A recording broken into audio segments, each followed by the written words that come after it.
Kita berdoa, Tuhan Yesus, kami bersyukur oleh kebaikan dan kemurahan-Mu Tuhan, kami sore petang malam ini boleh terlibatkan. Tuhan Yesus begitu baik, sangat baik bagi kami. Apapun keadaannya, Tuhan Yesus begitu baik. Tuhan tetap baik. Tuhan selalu menolong kami di setiap musim hidup kami. Saat ini Tuhan, kami siap untuk mendengar firman-Mu, beri kami hikmat-Mu, beri kami hati yang mau mengikuti dengan baik. Tidak repot kesana kemari, tapi kami mau belajar hal yang baru yang Tuhan sampaikan pada kesempatan malam hari ini. Dalam nama Tuhan Yesus kami berdoa dan mengucap syukur. Amin. Ya, Tuhan. Kalau saya yang mendengarkan firman, pemimpin pujiannya selesaikan dulu lagunya, baru saya berdoa. Jangan sampai sudah indah lagunya, suaranya baik, begitu kena saya jadi berubah. Ya, itu kan powerpointnya di situ judulnya berani jatuh cinta, ya, atau berani berpacaran kalau tidak salah. Ada satu powerpointnya hanya satu-satu. Oke, terima kasih. Tadi di rumah saya hujan deras.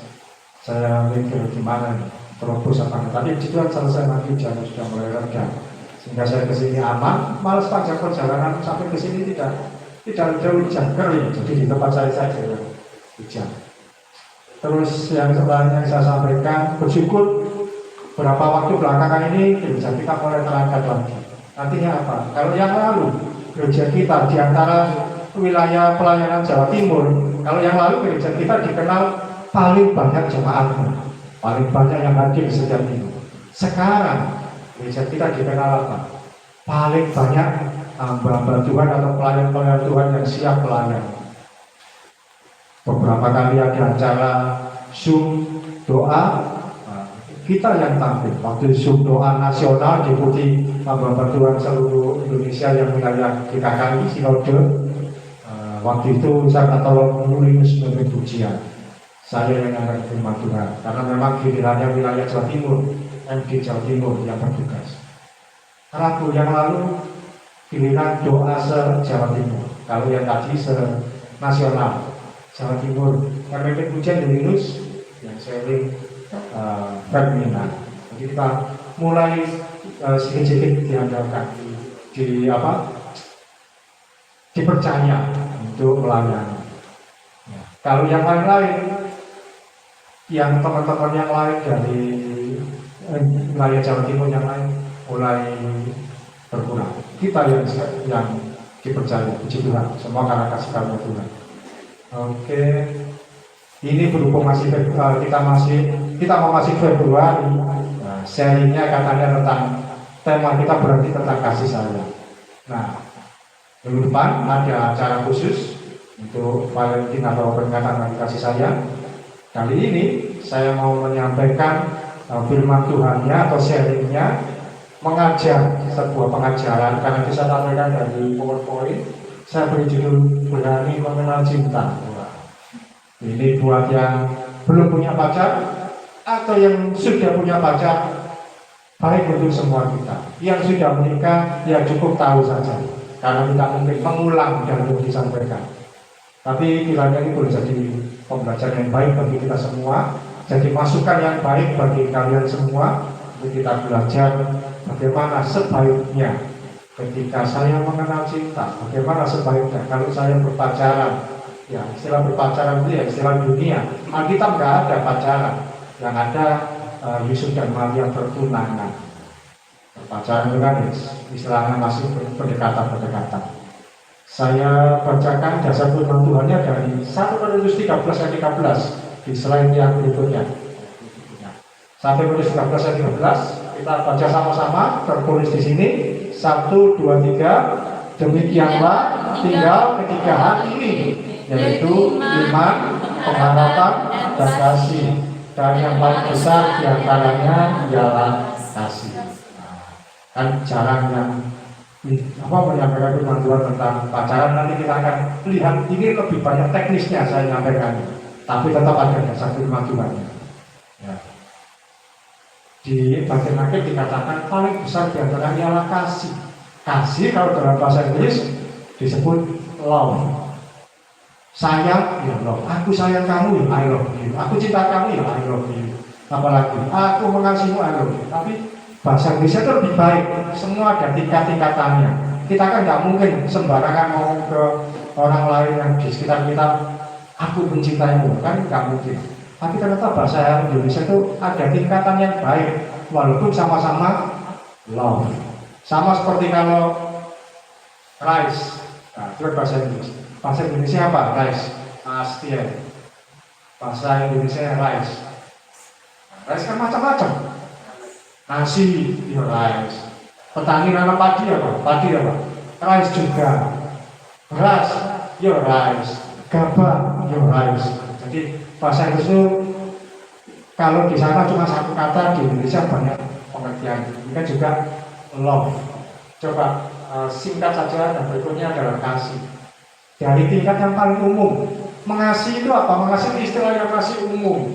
Kita merasa respect pada semua orang tanpa adanya perasaan khusus. Jadi kalau mengasihi itu perasaan respect pada semua orang tanpa adanya batasan. Bukan yang sifatnya umum, tapi penuh makna. Misalkan begini, Kurepi mengasihi semua yang ada di gereja.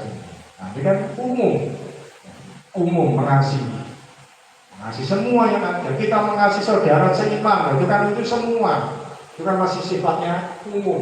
Perasaan respect itu artinya perhatian, artinya ada perasaan yang care tanpa adanya batasan untuk semua. Ketika kita pulang di jalanan, kita mengasihi semua orang. Kita tidak memuji, kita mengasihi semua orang yang kita temui. Atau ketika kita ke minimarket, kita mengasihi semua. Kan tidak kita memusuhi, tapi kita mengasihi, itu masih tanpa batasan. Berikutnya lagi, setelah kasih ada suka. Itu lebih dekat lagi. Suka itu apa? Saya tuliskan perasaan simpati pada orang lain karena hal tertentu yang ada pada dirimu. Ini juga masih umum. Perasaan simpati pada orang lain karena hal tertentu yang ada pada dirimu. Misalkan begini, Henry memimpin pujian dengan luar biasa, dengan baik. Saya berkata, saya suka kalau Henry memimpin pujian. Bagus suaranya, nada-nadanya juga baik, pilihan lagunya juga tepat. Itu suka. Tapi kan itu umum. Kita suka, misalkan saya lihat Permina cara berpakaian yang baik, cara berpakaian pas. Jadi suka, saya suka. Atau yang lain, oh orang itu ganteng, orang itu cantik, itu kan suka. Umum, tertentu yang ada pada seseorang. Saya suka sama anak itu kalau memimpin ujian, pembawaannya ceria, di situ saya tuliskan. Atau misalkan, saya suka sama gaya anak itu kalau berbicara. Suka itu perasaan simpati pada orang lain karena adanya hal tertentu. Jadi kalau tadi mengasihi kan kita nggak ada hal tertentu, semua kita pasti mengasihi, tapi ketika suka ada hal tertentu yang jadi perhatian kita. Oh Katiel itu hebat, main gitar pakai tangan kiri, jarang yang seperti itu. Itu saya suka kalau dia gitu. Masuk berikutnya, sayang lagi, lebih dekat lagi, lebih spesifik lagi. Sayang itu apa? Tertarik pada seseorang karena adanya kedekatan secara pribadi. Setelah bahas mengasihi, suka, kemudian didekati. Jadi mencoba berkenalan, kemudian komunikasi, dan komunikasi jadi interaksi, kemudian jadi relasi atau hubungan dekat. Mulai berkenalan dengan tadi yang memimpin pujian itu bagus, didekati, jadi kenalan yang baik. Atau mungkin ketika di kampus ketemu dengan seorang perempuan yang cantik atau laki-laki yang ganteng, kita berkenalan, akhirnya jadi dekat, sayang. Mulai berkenalan, tanya nomor HP, kemudian chat dan seterusnya, timbul perasaan sayang. Itu kedekatan. Dari kasih, suka, sayang, terakhir adalah cinta. Wah, luar biasa. Cinta itu apa? Mencinta itu perasaan sayang, tetap sayang tapi yang lebih dekat lagi. Ditandai dengan terikat atau mengikatkan diri pada seseorang secara khusus. Perasaan sayang yang ditandai dengan keterikatan pada seseorang. Saya punya banyak kenalan teman-teman chatting sana sini waktu itu ya. Tapi pada yang satu ini kok saya cocok, kemudian saya meningkatkan diri, akhirnya jadi jatuh cinta. Meningkatkan diri pada satu orang secara khusus. Biasanya butuh waktu tertentu untuk menyatakan cinta, disebut dengan PDKT atau apa pendekatan. Di situ saya tuliskan di bawah, yakinkan dulu sebelum menyatakan cinta. Teliti dan pertimbangkan dengan baik kelebihan dan kelemahannya. Jadi cinta itu sudah mulai mengikatkan diri pada seseorang secara khusus, mengikatkan diri. Oh, saya dengan dia ini berbeda. Kalau mengasihi, semua yang di gereja mengasihi. Ketika saya saya kasih contoh saya saja di gereja sana di Madiun, waktu saya ke sana mengasihi semua orang, tapi ada suka, ada seseorang tertentu. Suka itu masih umum, kemudian sayang pada orang yang memang saya dekat, artinya jatuh cinta atau cinta. Kasih, suka, sayang, cinta. Lalu hanya itu membedakan di awal-awal supaya kita tidak salah mengerti. Berikutnya, menyatakan cinta. Siapa yang sudah pernah menyatakan cinta atau belum?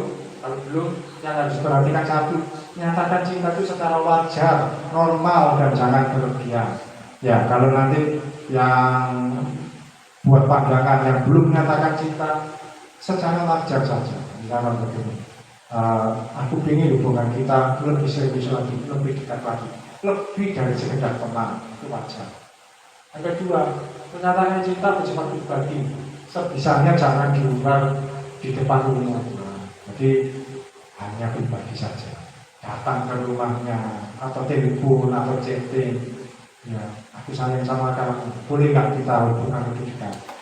Yang perempuan kalau begitu kan dia lebih berharga, merasa dihargai. Yang nomor 3, ungkapkan cinta sebagai ungkapan sayangmu pada seseorang dengan hati yang tulus. Hati yang tulus dan fokus. Hati yang tulus, serius dan fokus. Tidak bisa berlebihan. Dengan apa? Misalkan mau beli kejutan di mall. Menurut saya itu kekanak-kanakan. Terlalu berlebihan. Pernah nggak lihat acara di TV namanya Katakan Cinta? Sudah nggak ada seperti dulu dia cerita. Pernah lihat? Wah, itu membuat suatu situasi surprise sepertinya. Bukan di mall dibuat rame-rame, dibuat kejutan tersujudnya. Aku cinta kamu. Nah, kasihan yang perempuan. Kalau dia nggak setuju, menolak, nanti mempermalukan cowoknya ini. Tapi kalau dia setuju, malu ngomong dia di depan umum. Dia beda yang cewek-cewek. Kalau tiba-tiba, wah, sana kamu enggak? Memang kelihatannya senang berbunga-bunga, tapi ketika di mall, aku sayang kamu, aku mencintaimu, jadilah kekasihku. Itu malu membuat merah. Kadang-kadang kalau cewek ini berani, dia tinggal pulang. Tidak usah berlebihan memberi kejutan di mall. Bahkan menyampaikan di depan banyak orang, tidak usah. Pribadi. Pribadi itu kenapa? Kalau ditolak, tak malu-malu. Ya, saya pernah kan juga sama istri saya di tayangan ini. Kadang-kadang dia nggak lihat. Saya pernah menyatakan, bisa nggak kita lebih dari teman? Dia jangan, cukup teman saja. Oh ya wis, pulang ya. Memang kecewa, tapi nggak malu-malu. Kan tahu cuma. Tapi itu sudah lama, berapa puluh tahun yang lalu. Dan juga jangan membawa nama Tuhan. Jangan sampai mempermalukan pasanganmu dan membuat dia terpaksa. Kalau di depan umum kan pasangan orang yang kita incar jadi malu juga. Jadi tadi mau ngomong enggak, kasihan sudah ditraktir makan segitu banyak. Kalau ngomong iya, nanti terpaksa.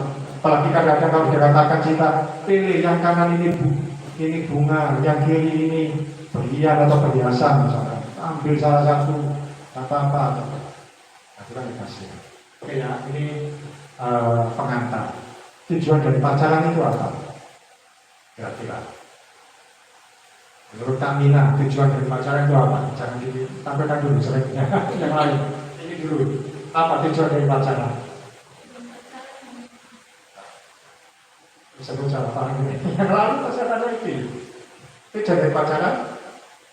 Untuk pacaran menurut saya proses mengenal satu dengan yang lain. Ada prosesnya, tujuannya. Sama-sama dipacar.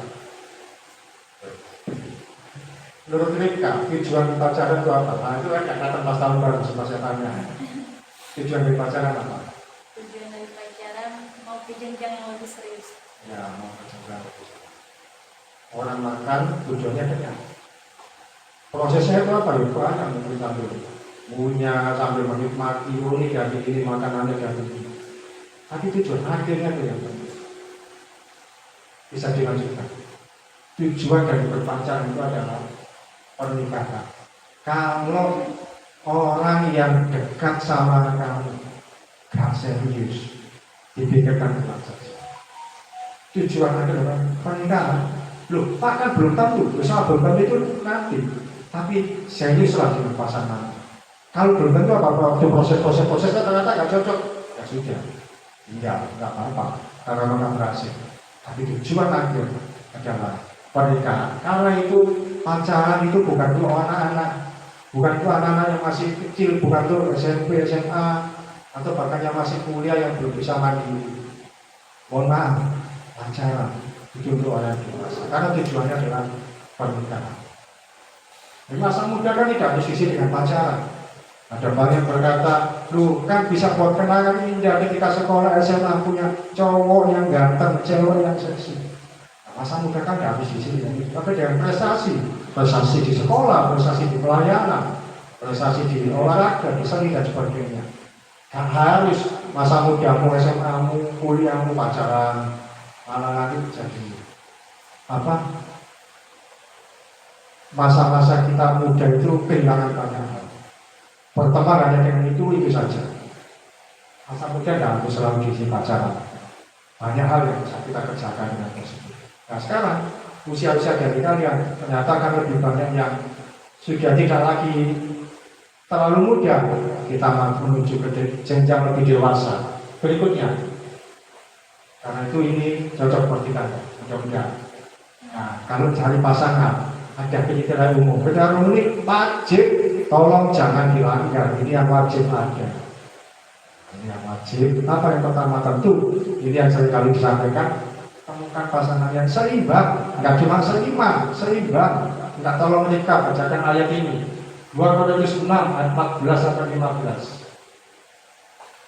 Nah, biasanya ayat ini cuma dipakai, oh yang seimbang, ada ayatnya nggak bilang seimbang.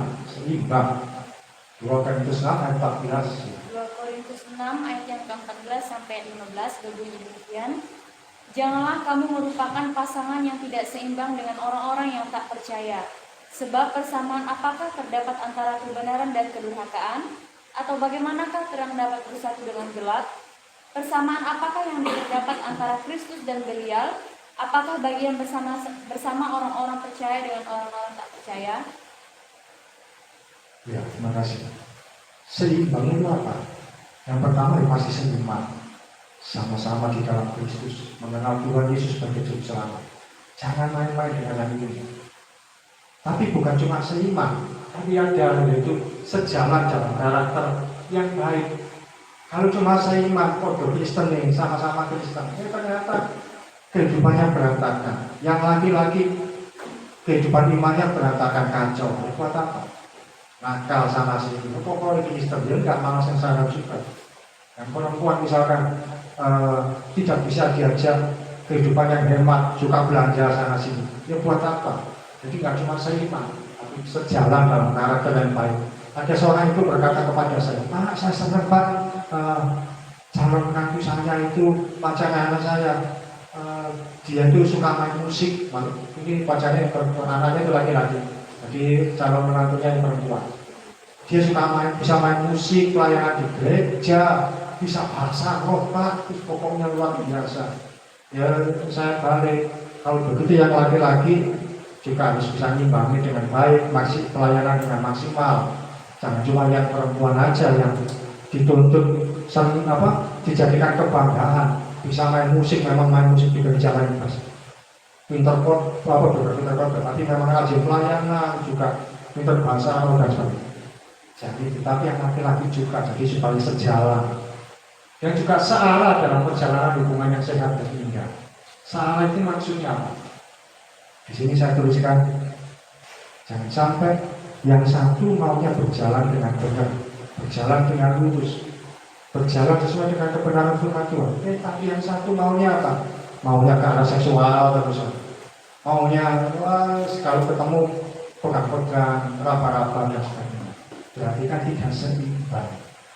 Seimbang itu bukan cuma seimbang, ya sama-sama Kristen, seimbang, sejalan dalam karakter yang baik, sama-sama karakternya indah, tapi juga searah dalam perjalanan dalam hubungan yang sehat. Poin pertama, ini ya pasti firman Tuhan akan selalu disampaikan kalau ada hamba Tuhan berkata mengenai mencari pasangan hidup, tetap biasanya ayat ini. Dan ini jangan dilanggar. Saya banyak menemukan anak-anak Tuhan yang melanggar menjalin hubungan dengan temannya yang gak seimbang. Alasannya apa? Baik Pak, anaknya baik. Jangan gak seimbang. Ada juga seorang pengajar sekolah minggu. Dia didekati oleh seorang laki-laki yang baik, katanya baik, tapi nggak seimbang. Mau ngantar kerja ke sana ke Palu, di tempat kerjanya dia nunggui sama tiduran dan sebagainya. Dia baik, setia, banyak kesamaan. Tapi nggak menikah nikah sini jadinya apa? Ketika lahir punya anak, anak ini ikut siapa? Ikut iman bapaknya atau ikut ibunya? Dan mereka buta sampai sekarang, sampai hari tidak menemukan solusi.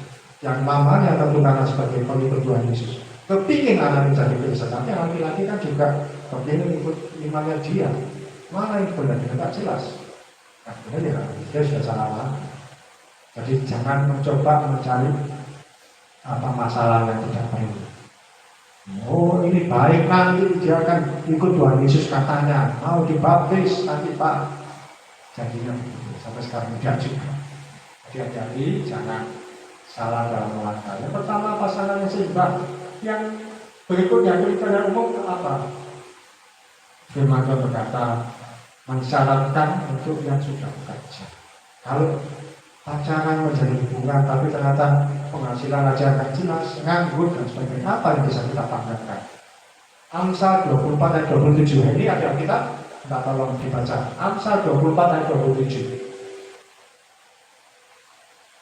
Sama satu ya. Amsal 24 ayat 27 firman Tuhan, selesaikanlah pekerjaanmu di luar, siapkanlah itu di ladang, baru kemudian dirikanlah rumahmu. Ya, terima kasih. Dirikanlah rumah itu adalah rumah tangga, artinya kehidupan yang serius, hubungan yang sudah serius. Rumah. Kalau di Indonesia ada istilah rumah tangga, itu pernikahan. Selesaikanlah pekerjaanmu di luar, beres, harus punya pekerjaan yang beres, yang mapan, yang baik. Jangan menjalin hubungan dengan orang yang masa depannya masih angan-angan.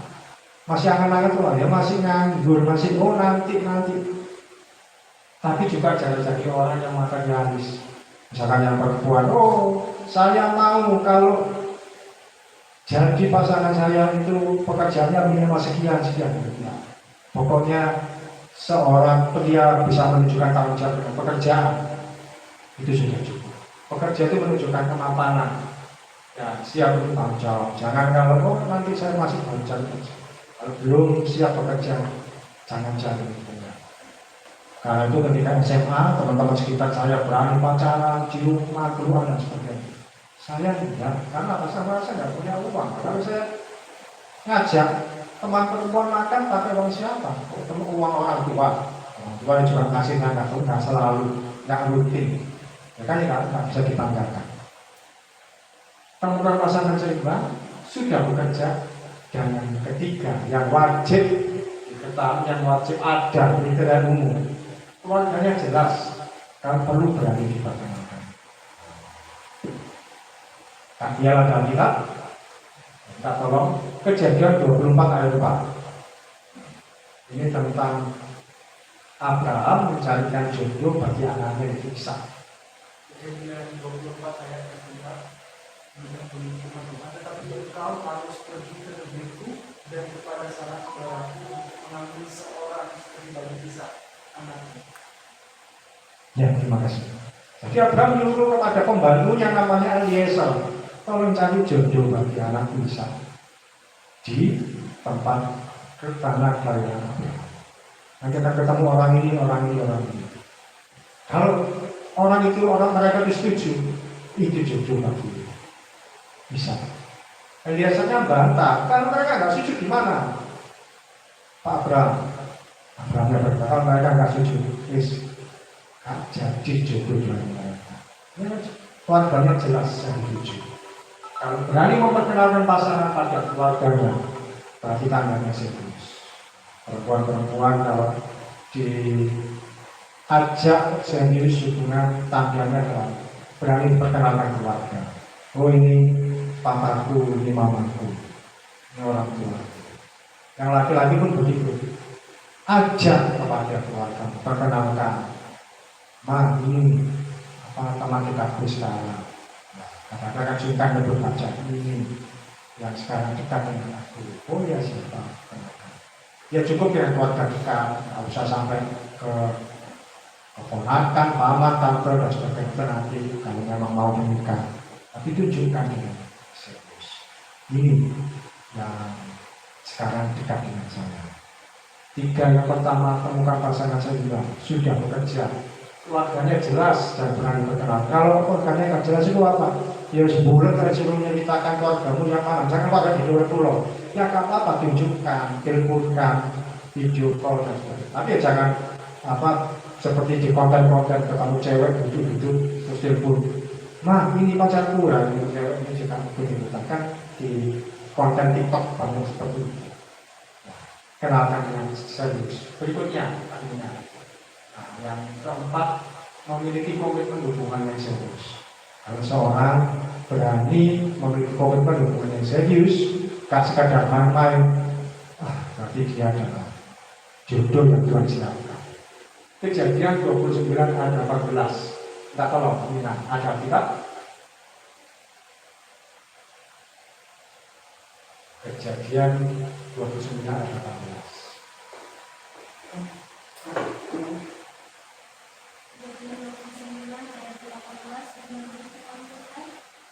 Yakub cinta kepada Rahel sebab ia berkata, aku mau bekerja padamu 7 tahun lamanya untuk mendapatkan Rahel padamu yang lebih muda itu. Ya, terima kasih.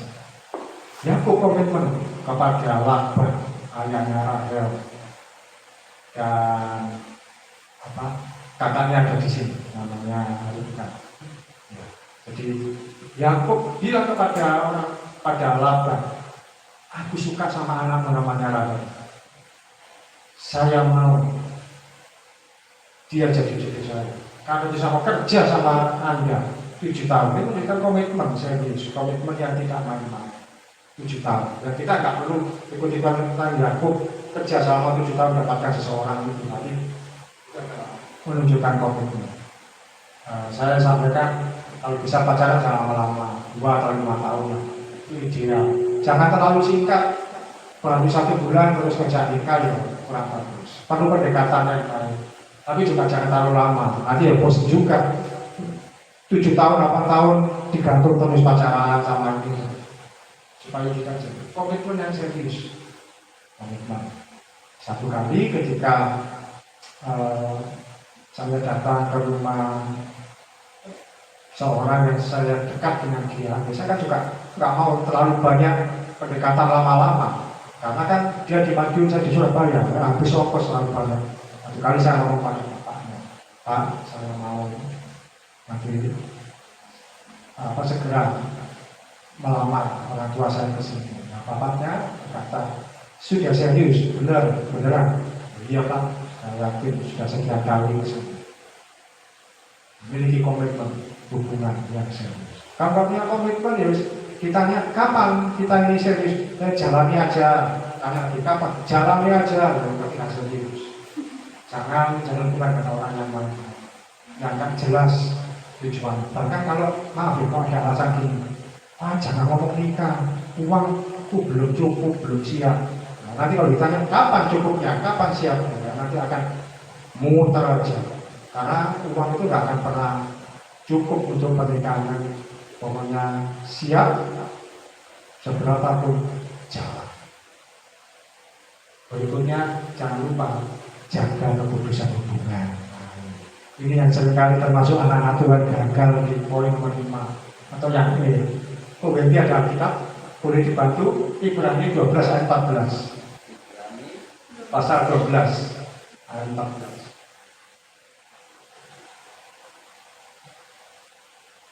Ibrani pasal 12 ayat 14.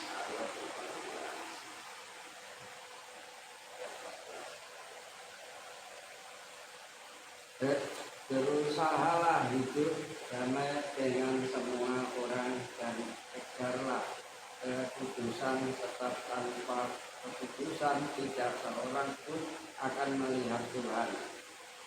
Ya, gitu. Amin. Terima kasih. Firman Tuhan berkata, kejarlah kekudusan. Jadi harus dikejar. Kekudusan tak bisa datang dengan sendirinya. Kejarlah kekudusan. Kalau kita punya pasangan, masih pacaran atau belum jadi suami istri, apakah pasanganmu itu adalah milikmu sepenuhnya saat itu? Menurut ini, kamu nggak jawab apa belum? Malu. Kamu jangan punya cowok. Ada atau belum, rahasiakan. Misalkan punya cowok, itu sudah yakin milikmu sepenuhnya atau belum? Sepenuhnya. Kalau menurut Rifka, kalau punya cowok pacaran, berpasangan, itu sudah milikmu sepenuhnya apa?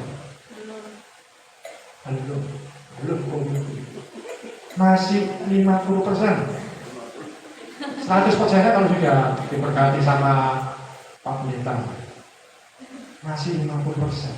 Kalau itu belum milikmu sepenuhnya, jangan merasa punya hak. Punya hak itu gimana? Kemudian, maaf ya, tangannya bermain ke tubuh hati. Terus juga merasa bahwa, oh saya kan jadi pacarnya dia. Kemudian akhirnya boleh dicium, boleh dipeluk, diraba, dan sebagainya. Merasa pacarnya. Jangan. Laki-laki yang baik pasti akan menghargai sebuah hubungan. Sebisanya jangan terlalu melibatkan kontak fisik. Karena apa? Kamu belum berhak atas dia. Dan dia pun juga tidak wajib memberikan fisiknya bagimu. Saya sampaikan firman Tuhan ini di depan kita semua yang sudah dewasa sekarang pemikirannya. Saya tidak menyampaikan di depan anak-anak karena itu menjadi pertanyaan. Saya tidak suka ngomong itu hal-hal ini. Karena sering kali anak-anak Tuhan itu juga jatuh. Memimpin pujian luar biasa. Bersorak-sorak menyembah Tuhan sampai nangis. Ternyata ketika sehari-hari pacarannya terlalu bebas, hubungannya terlalu lancar. Bahkan di satu gereja di Jakarta, anak gembala sidang, dia suka dengan singernya, terjadi hubungan yang terlarang. Saat dibawa ke Bali, mereka berdua, ya singernya sungkan, ini ada tempat gembala. Akhirnya singernya hamil, perempuan ini yang cantik hamil, ditawari uang 2 miliar supaya tidak melanjutkan hubungan, tidak melanjutkan kasus. Bagaimana? Anaknya Pak Penggala nyogok ini 2 miliar supaya tidak melanjutkan hubungan. Makanya malu dari ini. 2 miliar uangnya siapa? Ya uangnya gereja juga. Jadi tolong jaga kekudusan, jangan sembarangan kalau pacaran. Wah, ini tanda sayang saya. Ya. Bahkan sekalipun ada janji untuk menikahi, jangan menikah. Fisikmu pada pasangan masih 30-50%, belum 100%. Belum pas sudah tunangan masih 75%, belum 100%. Bahkan sehari sebelum pernikahan pun masih belum 100%. Jangan bukan fisikmu, tubuhmu pada pasangan. Yang perempuan jual mahal, jaga diri, yang laki-laki itu juga jaga hati, jangan sembarangan. Batasannya apa ya? Yang sewajarnya lah. Biasanya nggak ngajar rumah sekedar pegangan tangan ya silakan, tapi jangan terlalu berlebihan. Jangan merasa bahwa oh saya ini punya dia, yang bebas. Kalau satu kali ditinggal, bagaimana? Yang poin ke-6, usahakan ketika punya pasangan itu saling menerima kekurangan dan kelebihan. Dan tidak pakai ayat karena ini sudah sewajarnya. saling terima kekurangan dan kelebihan. Karena apa? Kita akan menemui satu kali nanti ketika sudah menikah orang yang sama selama 24 jam dalam satu hari, 7 hari dalam satu minggu, dan tentu 30 hari dalam satu bulan ketemu orang yang sama. Mulai bangun tidur sampai tidur malam ketemu orang yang sama, bangun tidur lagi ketemu. Saling menerima kekurangan dan kelebihan. Jadilah pasangan yang saling menerima. Dan itu ditentukan ketika pacaran. Pacaran itu porsinya apa? Untuk pendekatan, saling mengenal. Oh ini dia, oh ini kekurangan dia di sini, itu kelebihannya di sini. Oh ternyata cewekku ini suka bodohan, ngambek. Oh ngomongnya apa suka ngambek. Nah, yang laki-laki bisa menutupi katanya. Kemudian juga yang laki-laki, oh dia ternyata cowok ini orangnya suka marah, suka tersinggung. Nah, kamu mau menerima dia atau tidak? Kalau tidak mau, ya sudah, jangan dilanjutkan. Kalau mau, ya ditutupi. Oh, ternyata dia tersinggung, tapi bisa ditutup. Kalau ada ini dikasih makan, dia jadi nggak suka marah. Mungkin marahnya karena masih lapar. Seterusnya. Karena ketika menikah akan terbuka semua hal-hal yang mungkin nggak diketahui sebelumnya. Apa contohnya? Misalkan ternyata pasangan ini kalau tidur suka ngorok. Kita nggak tahu kalau pacaran masa ada tidur ngorok kan nggak ngerti. Oh ternyata pasangan ini seringkali kalau tidur suka buang gas ya, suka ngentut. Dan itu spontan sudah ternyata jadi kebiasaan sehari-hari kan nggak bisa dirubah. Bagaimana bisa menerima? Oh, nggak apa-apa lah. Tutupi dengan baik. Pernikahan itu tidak cari persamaan. Artinya ya memang ada persamaan, tapi biasanya kan kita tetap ada perbedaan itu pasti. Itu tadi yang wajib ada. A sampai M itu wajib ada, jangan sampai tak ada. Nggak usah terlalu banyak, sampai F sampai 6. Berikutnya itu kriteria umum. Sekarang kriteria khusus nggak mutlak, nggak wajib ada. Contohnya bentuk fisik tertentu. Boleh nggak kita minta ke Tuhan sampai pasangan saya itu yang seperti ini wajahnya? Boleh nggak? Boleh, tapi tidak mutlak. Jangan berlebihan standarnya. Tuhan, saya ingin cowok saya itu wajahnya kayak Korea. Ya, nggak bisa. Ya, kita harus cari yang di sana di Korea. Tapi bentuk fisik tertentu, setidaknya orangnya sehat, secara fisik itu semua aman, bagian tubuhnya dan sebagainya boleh kita minta. Tuhan, saya minta pasangan saya itu berkumis mirip papa saya, bisa. Tapi kan tidak minta. Itu fisik. Kita boleh meminta pada Tuhan. Tapi yang utama tentu karakter, bukan pada fisik. Saya pernah minta ke Tuhan, saya minta saya rambutnya panjang. Itu yang memang diberikan. Karena itu yang sesuai permintaan saya. Tapi kan itu fisik yang tidak selalu ada, tapi ketika karakter itu yang utama. Oh ternyata ini tidak sesuai dengan fisik saya, tapi dia takut akan Tuhan, dia bisa melindungi saya, bisa mengayomi saya. Nah, berikutnya yang tidak mutlak kesamaan hobi atau selera. Tuhan, saya mau cari pasangan yang sama-sama suka main game. Nggak ketemu, akhirnya nggak nikah. Nggak jadi, nggak bisa, nggak selalu. Kita bisa menemukan pasangan yang selera yang sama. Biasanya apa?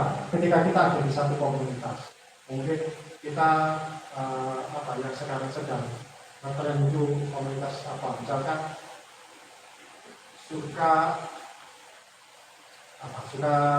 olahraga, main badminton. Ternyata di situ ada perkumpulan di klubnya. Ada cewek yang menarik badminton dan cowok yang ternyata menarik perhatian. Sama-sama suka badminton. Jadi ketemu. Contohnya pemain bulu tangkis Alan Budi Kusuma dan Susi Susanti. Mereka kan sama-sama di lingkungan badminton bulu tangkis. Itu karena memang sama hobi. Kebetulan karena kamu di tempat yang sama, akhirnya jadi. Tapi kehidupan tidak selalu dibangun berdasarkan kesamaan, ada perbedaan. Meskipun hobinya sama-sama atlet, tentu ada banyak perbedaan. Yang tidak mutlak asal suku tertentu. Kadang-kadang di Indonesia itu memang sampai sekarang, misalkan orang Batak, judulnya ada orang Batak. Laki-lakinya Mas Bayi, dia namanya perempuan juga. Yang Jawa juga sama. Demikian juga yang lain-lain. Tapi itu tidak mutlak. Kadang-kadang juga ternyata ketemunya yang Batak dengan orang Jawa, yang Jawa dengan yang lain. Boleh nggak kita minta suku tertentu? Boleh, tapi sekali lagi tidak mutlak. Saya ketika mencari pasangan, saya sudah punya cara keluar kalau bisa. Ini syarat yang khusus kita sama-sama Jawa. Kalau bisa Jawa itu ya Jawa Timur. Supaya apa? Saya punya pertimbangan sendiri. Kalau jauh-jauh nanti biayanya kan cukup kalau pacaran. Nah sama-sama Jawa Timur kan paling berapa menit, berapa jam. Keuangannya nggak terlalu sulit. Ketika ada yang mendekati saya dari Bali, Jakarta, nggak jadi. Bukan. Satu kali yang mendekati kamu dari mana? Ya saya di Bandung, Bandung aja. Tapi saya asalnya Jawa Timur, Madiun, Madiun. Sampai sekarang. Tadi dia punya di Bandung, anak Madiun boleh di Bandung. Boleh nggak minta suku tertentu? Boleh. Tapi bukan mutlak. Ketemunya ternyata dan semua boleh selama yang wajib tadi aman. Yang tidak mutlak bentuknya di poin yang selanjutnya. Ada lagi gereja tertentu, asal gereja seringkali jadi perdebatan yang nggak kunjung berakhir. Jadi merasa bahwa yang baik itu gereja saya, kami ikut gereja saya, dan jadi juga akhirnya tidak berlanjut hanya karena berbeda gereja. Sebagai gereja jangan menjadi halangan, berbicarakan dengan baik. Yang penting apa? Sama-sama menjadikan Tuhan Yesus Juru Selamat. Yang seorang teman kami yang perempuan ini Jawa, ya dari Mojokerto, yang laki-laki dari Batak. Dari Jabatan ya tahu dari Jabatan. Orang tua yang dari laki-laki nggak setuju, dan mereka saling kadang yang perempuan juga nggak setuju. Oh kamu jangan sana. Tapi ya akhirnya mereka juga berusaha untuk mengalah yang perempuan. Akhirnya mulai datang ke gereja yang laki-laki. Ini apa? Dia mengorbankan namanya pasangan. Ada satu pemimpin pujian terkenal, namanya begitu terkenal sampai hari ini, lagu-lagunya juga banyak dinyanyikan. Dia gak berlanjut hubungan dengan pasangannya. Kenapa? Dia dari gereja yang karismatik, yang ceweknya gereja prosesan. Gereja yang nyanyinya gak pakai tepuk tangan. Yang perempuan pinginnya apa? Cowoknya ini, pemimpin pujian terkenal, dia ikut gereja di situ. Tapi yang pemimpin pujian ini berkata bahwa enggak tahu, saya masih punya hati di gereja ini. Buat saya ya sayang sekali. Masalah gitu aja mau dihidupkan. Kalau pun menikah, kan tidak masalah, diberkati gimana. Kemudian satu kali datang di gereja ini, meskipun tetap mungkin ikut komitmen ibadah di gereja yang cowok, tapi saat sekali datang di sini tidak masalah. Hal itu kan mereka akan menjadi hidup. Sampai sekarang komitmen pujian yang terkenal ini belum menikah atau tidak menikah. Saya nggak tahu apa jadinya tidak menikah komitmen, tapi yang jelas dia belum punya pasangan sampai hari ini. Kalau sudah selesai tayangannya, sudah selesai nanti tak bocorkan siapa namanya. Sekarang saja. Jadi jangan gereja tetapi jadi alam. Kita harus bisa mengalah hati itu. Yang penting karakternya sesuai. Yang penting kehidupan kami ini terbangun. Gereja bisa dibicarakan. Yang utama kan Tuhan Yesus jadi bersama. Itu saja. Yang terakhir, yang tidak mutlak bahwa pekerjaan, jabatan dan gelar tertentu. Hal ini tidak mutlak harus kita kerja. Oh saya mau pasangan satu pekerjaannya ini, gelarnya ini. Biasanya kalau artis itu tidak mau kalau dapat pasangan yang di bawah sama-sama. Yang kita kejar adalah kesehatan dan tujuan yang sama dalam ajaran itu. Seringkali yang memang di Indonesia itu yang laki-laki bekerja, yang perempuan tidak harus. Tapi misalkan begini, nah, perempuan dan cewek atau istrinya atau pasangan perempuan ini punya gaji lebih tinggi dari yang laki-laki, boleh apa enggak? Menurut Kamila boleh enggak? Yang perempuan atau istri atau kalau belum jadi istri, dia ternyata gajinya lebih tinggi dari yang laki-laki, boleh apa tidak? Boleh, tidak ada masalah. Misalkan yang perempuan gajinya lebih tinggi dari yang laki-laki, tidak ada masalah, bukan berarti ini bawaannya. Nah, perempuan gaji tinggi, tapi laki-laki tetap punya kewajiban ngasih nafkah. Jangan merasa, gajinya dia lebih tinggi, enak. Tetap ada kewajiban. Jadi jangan pekerjaan jabatan bila menjadi halangan. Poin terakhir, tambahan lain. Perhatikan dengan serius. Ini 3 poin terakhir. Tulis perhatikan dengan serius. Yang pertama, sekali lagi hati-hati. Jangan sampai melanjutkan hubungan serius dengan yang tidak seiman. Ini artinya apa? Jangan sampai melanjutkan hubungan dengan yang tidak seiman. Jadinya yang pertama resikonya pindah iman. Ya sudah, karena kalah suara kalah kuat pindah iman. Ikut yang iman yang sana meninggalkan Tuhan Yesus. Akhirnya ngomong tidak apa-apa, namanya agama kan baik semua, jangan meninggalkan. Atau jangan sampai juga mendua itu apa? Ya, yang satu di luar Yesus, kita tetap di dalam Tuhan Yesus. Itu juga tidak bagus. Kemana arah rumah tangganya? Tak jelas. Yang satu arahnya begini, kalau ada masalah begini, saya nggak masalah. Nah ini kita Katolik saudara bingung aja. Pertama, hati-hati jangan sampai memberikan hubungan. Situasinya bisa kacau dan hubungan seperti yang saya ceritakan tadi. Seorang guru sekolah minggu yang menikah dengan seorang yang seiman. Ribut terus setiap hari. Bukan setiap hari, tapi sering kali kalau malam mau makan ngobrolnya masalah perbedaan keyakinan berbeda imannya. Ini merasa bahwa dia punya iman dalam Tuhan Yesus kuat. Ajarkan gini harusnya gini, dari sana kita ya beda. Situasi jadi kacau. Jelas saja. Nah, dan hal yang nggak perlu akhirnya jadi yang dipikirkan. Kan itu sebenarnya nggak perlu ketika menikah itu juga nggak perlu bahas agama lagi. Sudah seharusnya berjalan dalam kehidupan yang lebih serius, kehidupan yang lebih indah. Jadi sih bahas agama terus susah. Yang kedua, usahakan tidak melakukan hubungan seksual. Setiap kita jaga diri. Berarti kan jangan cium, peluk, apa-apa. Bahkan jangan juga dijadikan tanda jadi. Tanda jadi, sikat dengan hubungan seksual. Simpan itu untuk pernikahan nantinya. Jangan merasa, dia pasti menikahi saya kok. Tapi jaga keputusan. Bukan masalah ada yang menikahi, tapi apa? Jaga untuk keturunan kita nanti jadi anak yang bisa menjaga keputusan. Karena apa? Percaya atau tidak?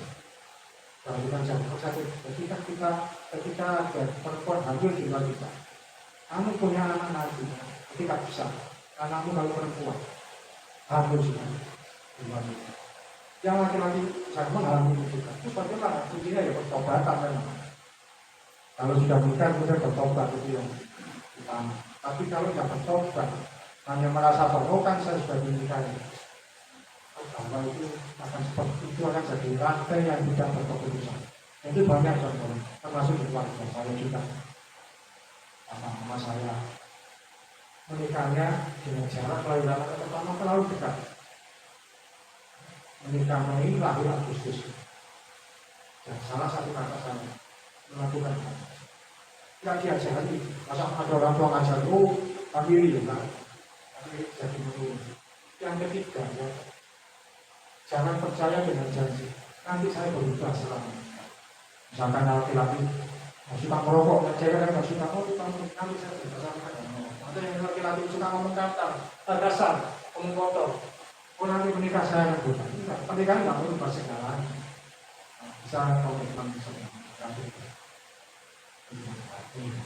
Jadi yang ini berkorban, saya akan merubah karakter saya yang jelek demi cewek saya. Yang perempuan, saya akan merubah sifat saya yang suka bangun siang demi kekasih saya. Jadi yang baik. Ada lagi pembahasan. Nah, yang keempat, berdoa minta tanda dan petunjuk dari Tuhan. Berdoa Tuhan yang mana juga saya tunjukkan apakah yang itu yang memang saya dekat dengan Tuhan. Biasanya Tuhan kasih tanda-tanda apa, memang dia yang bertahan. Mungkin yang lain mendekati pacar mobil, lagi pacar sepeda motor, tapi bersedia. Dan kalau menyatakan cinta, mohon maaf, sewajarnya saja. Jangan bilang, Tuhan berkata pada saya, kamu itu jodoh saya. Kasihan, ada banyak yang seperti itu, jadinya apa? Hubungan gak berlanjut, akhirnya loh, berarti Tuhan salah bicara. Kita yang lain itu juga begitu, jangan sembarangan. Sekalipun yang dapat dalam doa kita, pun ternyata ini jodoh saya. Tapi ngomongnya tetap wajar. Nah, boleh kan? Kita hubungan lebih serius lah. Jangan pakai nama Tuhan, supaya tidak jadi beban bagi keduanya. Beban itu apa? Jangan laki-laki merasa usaha dapat dari Tuhan. Yang perempuan juga terpaksa. Ya, saya ini karena diomongin dari Tuhan. Jadi akhirnya paksa, mau nggak mau. Hati-hati yang ini. Terlalu banyak situasi di tempat-tempat ini, terutama bagi orang-orang yang melayani. Masa sudah melayani Tuhan, karena ngomong sembarangan. Kami Tuhan berkata pada tapi ya ngomong ya, saya sudah berdoa. Mungkin kita salah atau enggak, tapi ini kita menunjukkan hubungan saya. Nah, yang perempuan mungkin dia kasih saya waktu pertimbangan. Jangan laki-laki berkata begini, ya saya tidak mau ada penolakan, katakan sekarang saja. Akhirnya memaksa. Yang terakhir ya tidak ada pasangan yang sempurna. Tetap saja pasangan kita akan selalu ada kekurangannya. Terima dia dengan sepenuh hati, hargai komitmennya dan hormati tanggung jawabnya. Artinya seberapapun gajinya laki-laki, suaminya, calon suaminya, yang perempuan menerima dengan baik. Oh iya, tidak apa-apa. Saya siapkan dengan baik makanan yang seadanya dengan uang yang diberikan. Saya dengan istri dulu sama-sama bekerja. Saya dulu dia. Belakangan ketika saya memutuskan untuk melayani Tuhan, artinya tidak ada gaji yang tetap dari mana-mana. Jadi saya dia berkata, mungkin sekarang waktunya untuk melayani berapa? Dia berkata, kerjakan dengan serius saja. Ada bukti, karena istri saya yang setuju, jadi kan kami tidak lagi berbeda arah. Sampai hari ini kami masih bisa jalan oleh karena berkat Tuhan. Kekurangan wajar karena ada juga nggak ada uang.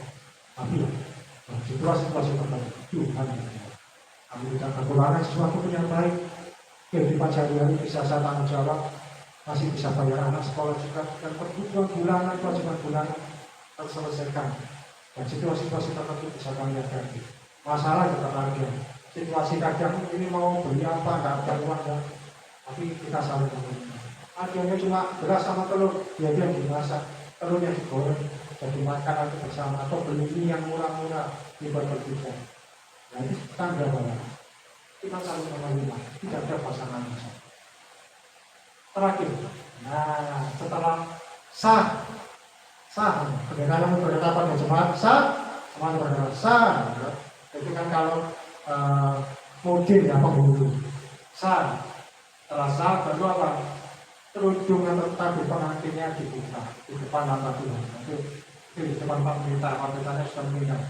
Di depan hamba Tuhan yang menikahkan dibuka kerudungnya atau tadi pengantinnya. Karena apa sudah? Sah. Tunggu sampai kerudung atau tadi pengantin perempuan. Saya pendeta ketika sudah memperkatakan, pendetanya selalu bercanda lagi. Sekarang apa ada yang menghalangi?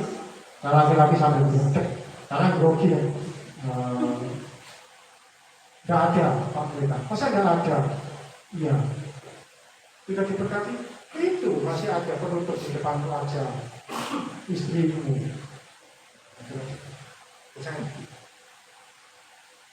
Apa kalau sekarang menikah nggak ada penutupnya?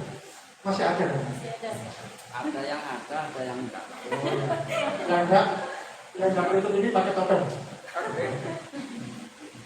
Ya, akhirnya sederhana pakai. Nah, artinya penutup itu kan secara rohani bahwa sekarang ini sudah sah, jadi tidak lagi ada penghalang. Terus kalau sudah sah, apa bentuknya terakhir? Paling akhir ciuman pertama. Ini sudah sah, dicium. Lalu boleh melakukan ciuman pertama di depan jemaat Tuhan. Bandingkan kalau belum sah. Orang kalau ciuman apa? Sembunyi-sembunyi, cari tempat yang gelap. cari tempat yang remang-remang. Kalau di kafe, pojokan. Kalau kan besok cari yang paling atas, paling berapa supaya bisa ciuman. Tapi kalau sudah kalau di depan banyak orang boleh ciuman, ya kan? Sudah. Tapi kalau ciuman di depan banyak ya pas pernikahan saja. Saya juga nggak mungkin cium-cium istri saya waktu belanja di Alfamart kita. Kan hanya sudah. Amin. Kalau sudah sah, boleh cium di depan banyak orang. Kalau belum sah, berapa cari kulit, cium, tunggu sampai sah. Amin. Bisa ya? Di anak Tuhan yang luar biasa. Gak sulit kok jadi anak menjaga keputusan. Indah, sekali itu jadi sesuatu yang menyenangkan, yang indah. Saya bisa menjaga keputusan dengan istri saya sampai lalu pernikahan, sampai anak lahir. Akhirnya apa? Jadi yang indah itu begini. Kami menikah bulan Juni 2011. Anak lahir setahun kemudian bulan Juni juga 2012. Ya, kalau tanggal nggak boleh sama. Jadi ketika Juni itu ulang tahun pernikahan, ulang tahun anak sama. Oke, itu saja sudah. Ya, sudah biasa waktunya kita berdoa. Tuhan Yesus, terima kasih. Kami belajar sesuatu yang baru bagi kami untuk kami menjalani hubungan dengan seseorang yang nantinya Tuhan berikan pada kami. Bagi jodoh kami, bagi pasangan kami. Karena Tuhan mampukan kami Tuhan anak-anak muda di sini menjaga keputusan dengan baik, sekalipun masih muda, untuk kami tidak terbawa nafsu Tuhan, tidak terbawa emosi, tidak terbawa pada arus dan situasi yang sama. Karena anak-anak di sini yang perempuan menjaga diri berbagi saya dengan sebaik mungkin sampai hari pernikahan, tidak akan menyalahgunakan tubuhnya. Yang laki-laki itu juga menjaga dirinya dengan baik, tidak menyalahgunakan kepercayaan dan semuanya akan menjaga sampai di hari pernikahan kami. Terima kasih Tuhan Yesus, terpuji namamu. Hanya kepadamu kami berdoa, dan sesi berikutnya kami serahkan dalam nama Tuhan Yesus. Tuhan yang baik, kami berdoa. Amin.